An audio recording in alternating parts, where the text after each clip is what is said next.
بسم اللہ الرحمن الرحیم۔ ایک دانا شخص کی دو بیٹیاں تھیں۔ ایک کسان کو بیاہ دی۔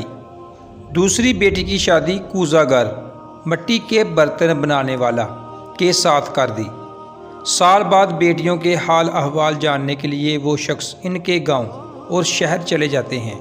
جو بیٹی کسان کو بیاہ دی ہے وہ خوش دلی سے باپ کا والہانہ استقبال کرتی ہے، خیر خیریت اور کسب معاش سے متعلق پوچھنے پر بتاتی ہے کہ ادھار بیج خرید کر کھیت کھلیان آباد کیے ہیں، اب بارش کا انتظار ہے۔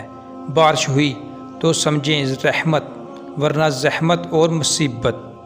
وہاں سے رخصت ہو کر کمہار کی بیوی کے پاس پہنچتے ہیں۔ بیٹی باپ کا خوب استقبال کرتی ہے اور خیر خیریت اور کسب معاش سے متعلق سوال پر بتاتی ہے کہ بڑی محنت سے کچھ برتن بنا کر سوکھنے کے لیے دھوپ میں رکھے ہیں، اب بارش نہ ہوئی تو اللہ کا کرم، بارش ہوئی تو زحمت اور مصیبت۔ وہ شخص گھر پہنچتا ہے۔ بیگم دونوں بیٹیوں کا حال پوچھتی ہے۔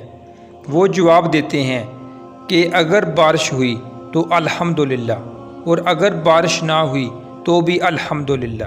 سبق اور عبرت: جو چیز آپ کے لیے مناسب ہو ضروری نہیں کہ وہ دوسروں کے لیے بھی مناسب ہو، اور جو آپ کے لیے مناسب نہیں وہ دوسروں کے لیے بھی نامناسب ہو، یہ لازمی نہیں ہے۔